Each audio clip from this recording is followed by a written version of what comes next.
नमस्कार दोस्तों। कैसा हो अगर टेंथ बोर्ड का एग्ज़ाम ना हो? कैसा हो अगर हमारे पास छूट हो कि हम साइंस कॉमर्स आर्ट के डिफरेंट सब्जेक्ट्स में से अपने पसंदीदा सब्जेक्ट्स को चुन सकें? और कैसा हो कि ग्रेजुएशन में कोई ड्रॉप आउट ना हो, एक साल कोई और सब्जेक्ट और बाकी के 2 साल कोई और सब्जेक्ट पढ़ने की आज़ादी हो? कैसा हो कि हम अपना ग्रेजुएशन अलग अलग इंस्टीट्यूशन से पूरा कर सकें? जी हाँ, मैं बात कर रहा हूँ नई शिक्षा नीति की, नई शिक्षा प्रणाली की, जो कि 29 जुलाई को हमारे मोदी जी के नेतृत्व में अनाउंस हुआ है। मैं आपको बता दूं कि अभी जो एजुकेशन पॉलिसी आई है वो एक्चुअली तीसरी एजुकेशन पॉलिसी है। जो सबसे पहली एजुकेशन पॉलिसी आई थी वो 1968 में आई थी, इंदिरा गांधी जी के गवर्नेंस में। उसके बाद जो शिक्षा नीति आई थी, जो न्यू एजुकेशन पॉलिसी आई थी, वो आई थी 1986 में राजीव गांधी के गवर्नेंस में। उसके बाद जो है फिर 1992 में पीवी नरसिम्हा राव ने उसको रिवाइज किया था, और फिर से अभी जो नई शिक्षा प्रणाली आई है वो आई है 2020 में, जो कि हमारे नरेंद्र मोदी जी के गवर्नेंस में है।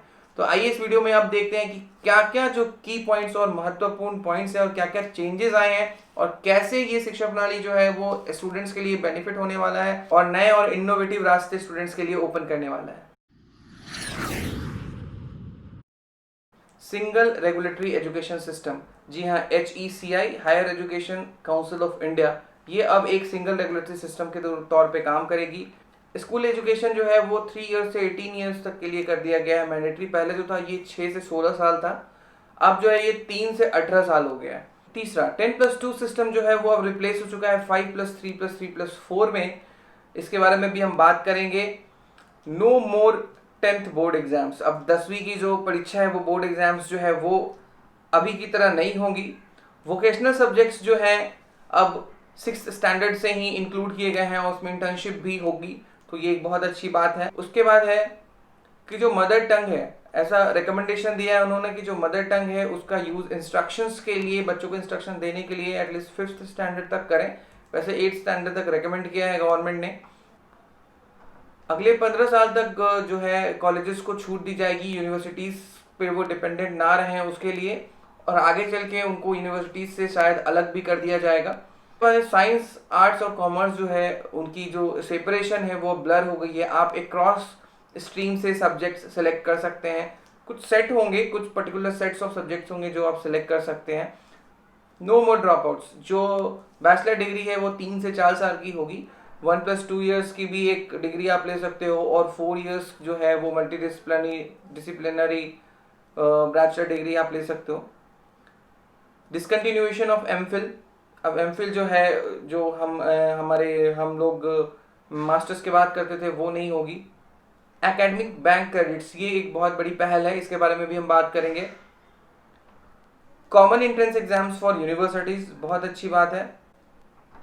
नेशनल टेस्टिंग एजेंसी जो है वो कंडक्ट करेगी college exams, college entrance exam साल में 2 बार। तो ये 12 महत्वपूर्ण पॉइंट्स है जिसको हम आज के वीडियो में डिस्कस करेंगे, तो वीडियो को अंत तक जरूर देखिएगा। स्टार्ट करते हैं अपना सबसे पहला point, single regulatory system HECI।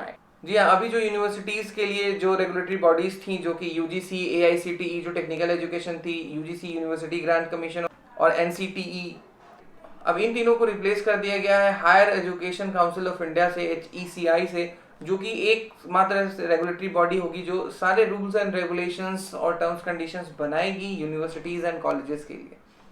तो जो गवर्नेंस है वो शायद बहुत ही पारदर्शी और बहुत ही ट्रांसपेरेंट हो जाएगा इसकी वजह से, और एक नियम जो है वो फॉलो होगा अक्रॉस यूनिवर्सिटीज।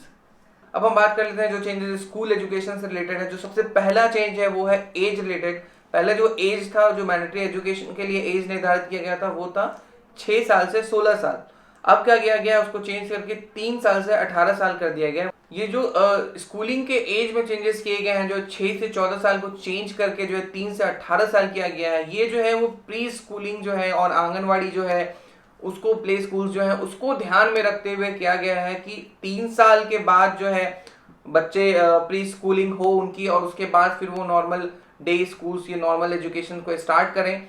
तो इस चीज को ध्यान में रखते हुए जो है अब स्कूलिंग का जो एज है वो 3 से 18 वर्ष कर दिया गया है। मतलब कि 12 साल का ओवरऑल जो 12 ईयर्स जो है आपका स्कूल एजुकेशन हुआ।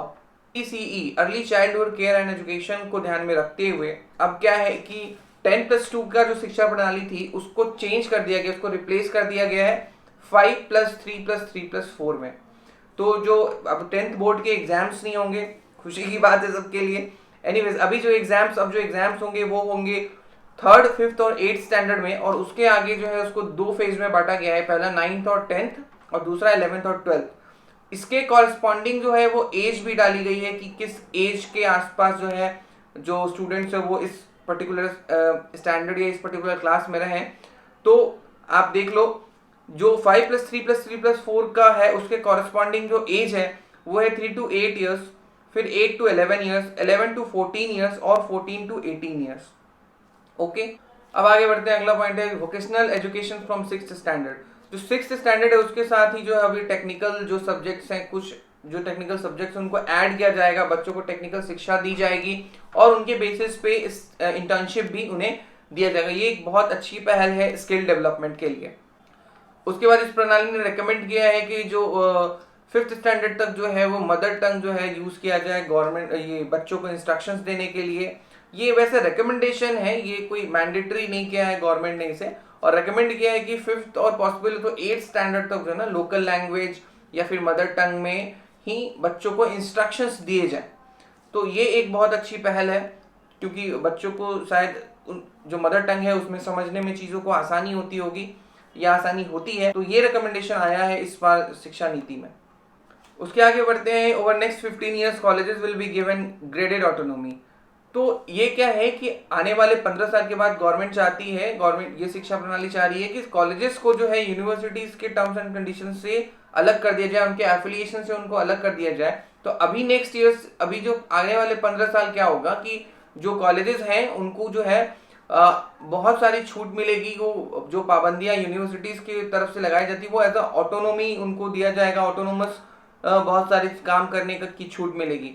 तो ये फेज जो है ये 15 साल का रहेगा और शायद 15 साल के बाद जो है उनका जो कॉलेज के एफिलिएशन लेना जो होता है वो शायद मैंडेटरी ना रहे। उसके बाद जो सबसे बड़ा चेंज आया है वो है science art commerce get blurred.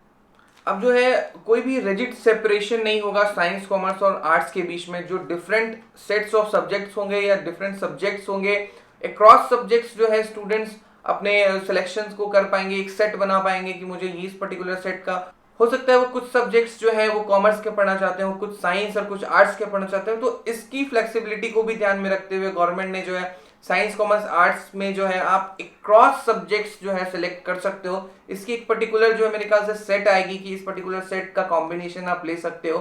तो ये भी एक बहुत ही इनोवेटिव चेंज है। वोकेशनल जो कोर्सेज हैं, वोकेशनल जो सब्जेक्ट्स हैं उसको भी गवर्नमेंट अभी ज़्यादा जो है फोकस कर रही है इसमें। वो चूंकि एज 6th स्टैंडर्ड से ही अभी जो है वोकेशनल सब्जेक्ट्स ऐड हो जाएंगे तो डेफिनेटली ग्रेजुएशन में भी कुछ मैंडेटरी सब्जेक्ट्स होंगे, वोकेशनल सब्जेक्ट्स जो आपको लेने होंगे। तो अब जो है मल्टीपल एंट्री और एग्जिट स्कीम गवर्नमेंट ने लाया है इस ग्रेजुएशन की डिग्री में। तो जो है मान लो अभी जो स्टूडेंट है जो ड्रॉप आउट्स हो जाते थे, वो 1 साल के बाद कॉलेज छोड़ देते थे, तो वो 1 साल का सर्टिफिकेट लेके भी जो है अब दूसरी स्ट्रीम में जा सकते हैं, दूसरे सब्जेक्ट्स को पढ़ सकते हैं। वो 2 साल का फिर 1 साल का सर्टिफिकेट और फिर 2 साल का वो डिप्लोमा ले सकते हैं, 3 साल का फुल ग्रेजुएशन ले सकते हैं, 4 साल का जो है वो मल्टी स्ट्रीम ग्रेजुएशन की डिग्री ले सकते हैं। ये बहुत ही नया और इनोवेटिव चेंज है जो कि उन्हें क्रॉस स्ट्रीम नॉलेज देने का काम करेगा और जो नॉलेज की परिधि है अब वो बड़ी हो जाएगी। जो पूरा ये जो ग्रेजुएशन वाला सिस्टम है उसमें जो चेंजेस हुए हैं उसके लिए गवर्नमेंट ने लाया है एकेडमिक बैंक क्रेडिट। मतलब कि आप जो भी क्लासेस या जो भी एक साल का क्लास, 1 साल का कोर्स या 2 साल का कोर्स कर रहे हो उसकी आपको एक क्रेडिट पॉइंट्स मिलेंगे जो कि एकेडमिक बैंक क्रेडिट्स में जमा होंगे और उनका एक अंत में कैलकुलेशन निकलेगा जिसके बेस पे आपको एक पर्टिकुलर डिग्री मिलेगी। मतलब आप डिफरेंट इंस्टीट्यूशन से भी 1 साल का कोर्स, सर्टिफिकेट कोर्स और 2 साल का फिर जो डिप्लोमा कोर्स है वो कर सकते हो या फिर जो मल्टीपल स्ट्रीम में जो ग्रेजुएशन है वो आप कर सकते हो। हाँ, आपको एकेडमिक बैंक क्रेडिट में वो जो सर्टिफिकेट है या वो जो कोर्स आपने किया है उसके क्रेडिट्स जमा होंगे और एक पर्टिकुलर क्रेडिट होने पे आपको जो है वो ग्रेजुएशन की डिग्री या एक पर्टिकुलर डिग्री आपको मिल जाएगी। ये बहुत ही इनोवेटिव और बहुत ही अच्छा प्रणाली है, बहुत अच्छी सिस्टम है जिसकी इम्प्लीमेंटेशन अगर सही से हो तो जो है ये नॉलेज में बहुत बड़ा जो है डेवलपमेंट लाएगा स्टूडेंट के नॉलेज में। उन्हें मल्टीपल जो है स्ट्रीम्स का नॉलेज देने के लिए ये बहुत ही अच्छी पहल है। जो एमफिल है, जो एमफिल की डिग्री होती थी उसको डिसकंटिन्यू कर दिया गया है। एमफिल जो है लोग मास्टर्स के बाद जो है वो एक रिसर्च की डिग्री होती है जो कि लगभग 2 साल की होती है, तो वो जो है डिसकंटिन्यू कर दी गई है। मास्टर्स के बाद अब लोग सीधे पीएचडी कर पाएंगे। इस चेंज का क्या प्रभाव पड़ता है देखते हैं। शायद जो एमफिल डिग्री होल्डर्स हैं वो शायद थोड़े असंतोष होंगे इससे, फिर भी देखते हैं कुछ ना कुछ तो इसका एक जो प्लस पॉइंट है वो उसको ध्यान में रखते हैं। तो डेफिनेटली ये जो चेंज है डेफिनेटली स्टूडेंट्स के लिए कहीं ना कहीं सही और बेहतर साबित होगा। उसके बाद एक common entrance exams for universities. जी हाँ, ये बहुत अच्छी बात है। अलग अलग यूनिवर्सिटीज का शायद आपको अब अलग अलग एग्जाम ना देना पड़े। एक पर्टिकुलर स्टेट के जितने भी यूनिवर्सिटीज हैं वो मेरे ख्याल से शायद नेशन वाइड ये ना हो, लेकिन एक पर्टिकुलर स्टेट के अंदर जितनी भी यूनिवर्सिटीज हैं शायद उनके लिए एक कॉमन जो है वो एंट्रेंस एग्जाम हो। इस पर क्लैरिटी अभी नहीं है मेरे पास। हो सकता है वो नेशन वाइड हो, बट ज्यादातर चांसेस है कि वो एक पर्टिकुलर स्टेट में जो जितनी भी यूनिवर्सिटीज है उनका एक कॉमन एग्जाम हो। आगे बढ़ते हैं। नेशनल टेस्टिंग एजेंसी जो है वो कॉलेजेस के लिए एक कॉमन एंट्रेंस एग्जाम कंडक्ट करेगी साल में 2 बार। साल में 2 बार अगर एंट्रेंस एग्जाम्स होते हैं तो स्टूडेंट्स को अच्छे कॉलेजेस जो है वो मिलने के चांसेस जो है वो बहुत बढ़ जाएंगे। एंट्रेंस एग्जाम के लिए प्रिपेयर करने के लिए जो टाइमिंग है वो बहुत अच्छी मिलेगी। तो ओवरऑल जो है ये भी एक बहुत अच्छी पहल है। और एक टेस्टिंग एजेंसी होने से क्या होगा कि एंट्रेंस एग्जाम्स का सिलेबस एक रहेगा, जो टर्म्स एंड कंडीशन है वो एक रहेगा। आपको हर कॉलेज का अलग अलग एडमिशन फी नहीं, जो एप्लीकेशन फी है वो नहीं पे करना पड़ेगा। तो इससे भी बहुत सारी जो रेगुलेटरी चेंजेस आएंगे और जो स्टूडेंट के लिए बहुत ही बेनिफिटेड होंगे। अब देखना ये है कि ये सारी चीजें जो है वो इम्प्लीमेंट कब तक होती है। गवर्नमेंट ने तो बोला जो अभी जो आने वाला सेशन है अक्टूबर नवंबर से अगर जो डिलेड सेशन स्टार्ट होगा ये उसमें इम्प्लीमेंट हो जाएगा, लेकिन उसमें इम्प्लीमेंटेशन के लिए अभी बहुत सारी क्लैरिटी स्टूडेंट्स को देनी होगी और बहुत कौन से स्ट्रीम, क्या क्या टर्म्स हैं, क्या क्या कंडीशंस हैं, कॉलेजेस कैसे काम करेंगे, यूनिवर्सिटीज कैसे काम करेंगे, इन सारी चीजों पे जो है गवर्नमेंट अभी क्लैरिटी लेके आएगी और उसको फिर इम्प्लीमेंट करेगी। तो ये शिक्षा प्रणाली जो है आगे चल के एक बहुत बड़ा चेंज लाएगी स्टूडेंट्स के लिए, नेशन के लिए, क्योंकि इन सारे चेंजेस का जो एम है वो गवर्नमेंट ने निर्धारित किया है मेरे ख्याल से कि जो एम है उनका making India global power in terms of education also. और मुझे लगता है कि डेफिनेटली ये शिक्षा प्रणाली जो है वो एक इनोवेटिव चेंज लेके आएगी स्टूडेंट्स और के लाइफ में और जो स्किल्स हैं उसमें। मेरे नेक्स्ट वीडियो में हम डिस्कस करेंगे जो 12th के पहले जो स्कूल एग्जामिनेशंस हैं उसमें जो चेंजेस आए हैं उस नीतियों के बारे में इन डिटेल बात करेंगे कि उससे स्टूडेंट्स को क्या क्या फायदा हो रहा है और क्या क्या नुकसान होगा। उसके बाद जो हायर एजुकेशन में जो चेंजेस आए हैं, जो ग्रेजुएशन और अपर जो डिग्रीज हैं उनमें चेंजेस आए हैं, उसको भी हम इन डिटेल डिस्कस करेंगे और देखेंगे कि उससे वो कितना इनोवेटिव है और हमारे स्टूडेंट्स के लिए कितना बेनिफिटेड है और हमारे देश के ओवरऑल डेवलपमेंट के लिए कितना योगदान देता है। तो आज के लिए बस इतना ही। जल्द ही मिलते हैं एक नए वीडियो के साथ। Till then bye bye, take care.